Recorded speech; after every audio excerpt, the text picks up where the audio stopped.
వారు చెప్పారు అని ఢిల్లీలో ఉన్న union ministry of statistics and programme implementation ministry of statistics and programme implementation వారు చెప్పినట్టుగా మీరు వచ్చి నిర్ణయిస్తూ అది 2 ప్రధానమైన పత్రికలు, ఒకటి ఈనాడు, 2 ఆంధ్రజ్యోతి బ్యానర్ ఐటెంలో 2 చేశారు. నా ఒక విషయం ఏంటంటే, ఏదైనా విషయాన్ని మనం ఇస్తున్నప్పుడు అది వాస్తవం ఎంత ఉంది అనే దాన్ని కూడా చిన్న విశ్లేషణ ఆఖరిలో కొంత పెడితే ప్రజలకి కన్ఫ్యూజ్ ఉండదు. లేకపోతే నిజమే కదా అనుకునే ఫీల్ గుడ్ ఫ్యాక్టర్లో ప్రజల్ని మభ్యపెట్టడం అనేది జరుగుతుంటుంది. 8.21% వస్తే సంతోషమే, మేమేమీ దానికి వ్యతిరేకం కాదు. కానీ వాస్తవికత ఏది? అది రేపు భారతదేశంలో 2వ స్థానంలో ఉన్నదని, మొదటి స్థానం వచ్చి తమిళనాడు ఉన్నదని. ఈ ఏదైతే ప్రోగ్రామ్ ఇంప్లిమెంటేషన్ ఏదైతే ఉందో, స్టాటిస్టిక్ ప్రోగ్రామ్ ఇంప్లిమెంటేషన్ ఏదైతే ఉందో, దానికి ప్రతి రాష్ట్రం కూడా వాళ్ళ తాలూకా ఎస్టిమేట్స్, వాళ్ళ ప్రొజెక్షన్, ఇక మా రాష్ట్రంలో ఈ రకంగా ఉండబోతుంది అని వీళ్ళు ఇస్తారు. ఆ ఇచ్చిన దాంట్లో తమిళనాడు వచ్చి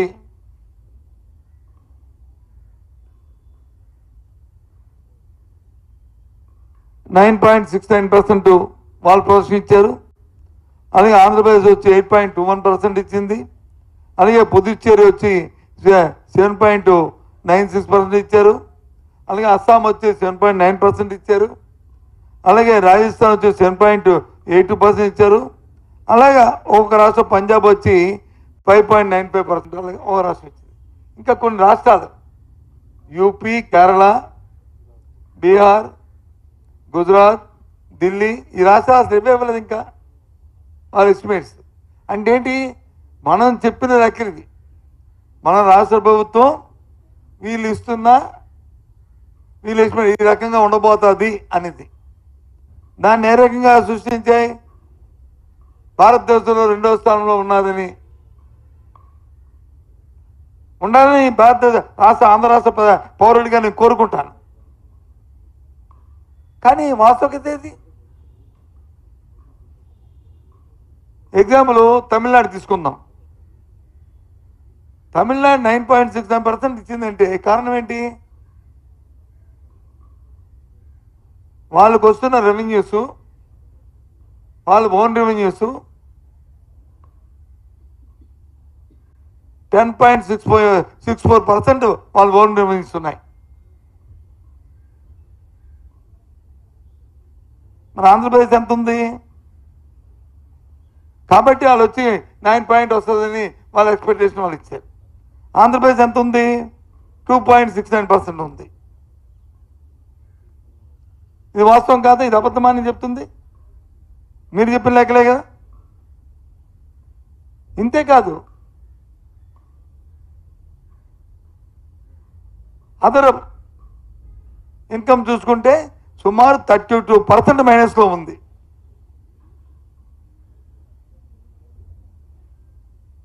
పోనీ ఏమైనా క్యాపిటల్ ఎక్స్పెండిచర్ ఏమైనా పెరిగింది అనుకుంటే క్యాపిటల్ ఎక్స్పెండిచర్ 43% క్యాపిటల్ ఎక్స్పెండిచర్ తక్కువ మీరు ఖర్చు పెట్టింది.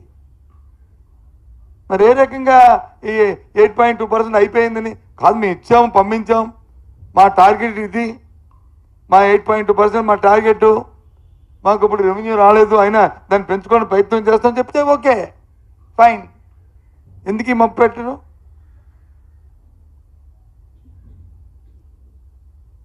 దానికి వచ్చి చక్కలు గుద్దుకొని ఓ అని తందానంటే తందాను అనుకొని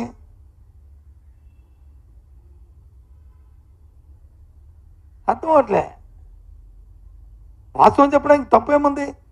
ఎస్, మా ప్రొజెక్షన్ ఇచ్చాం, కానీ ప్రొజెక్షన్ పంపించినప్పుడు కూడా వాస్తవికత ఉండాలి. నీకు రెవెన్యూస్ వచ్చి ఓన్ రెవెన్యూస్ వస్తుంది 2.69% వచ్చినప్పుడు హౌ కెన్ హెచ్చు 8%కి ఎలాగెళ్తావు? సింపుల్ లాజిక్ కదా. మన ఆస్తులు పెరగాలంటే మనకు ఆదాయాలు పెరగాలి. ఆదాయం పెరగకుండా ఎలా పెరిగిపోతాయి? ఏమైనా ఇదంటే బ్రహ్మ పదార్థం ఏమైనా వద్దా? పాతాళ పేరు మంత్రం ఏమైనది?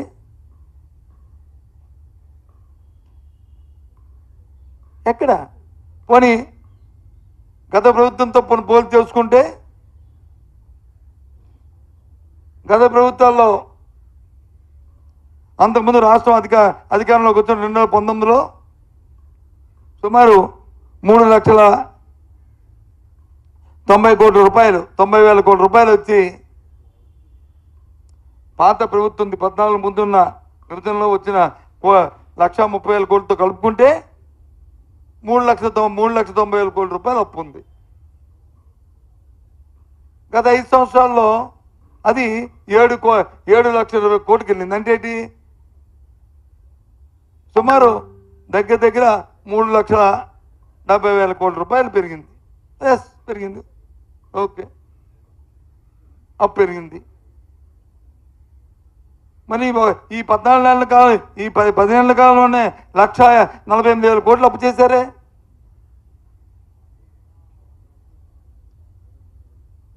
యావరేజ్గా అక్కడ చూసుకుంటే సంవత్సరానికి వచ్చే 70,000 కోట్లు లోపు వెళ్తే 10 నెలల కాలంలోనే 1,54,000 కోట్లు అప్పు చేసి ఏ రకంగా జీడిపి పెరిగిందని ఏం చెప్పి పంపించాము. మా ప్రొజెక్షన్ ఇది,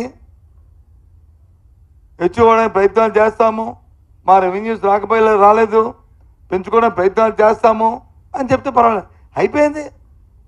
ఓటు అని దానికి వచ్చి తందానండి ఓ పక్క వచ్చి మిగతా, మళ్ళీ ఓ పక్క వచ్చి మంత్రులు వచ్చి అరసాలు, ఇంకోళ్ళు వచ్చి దానికి ఇంకోటి.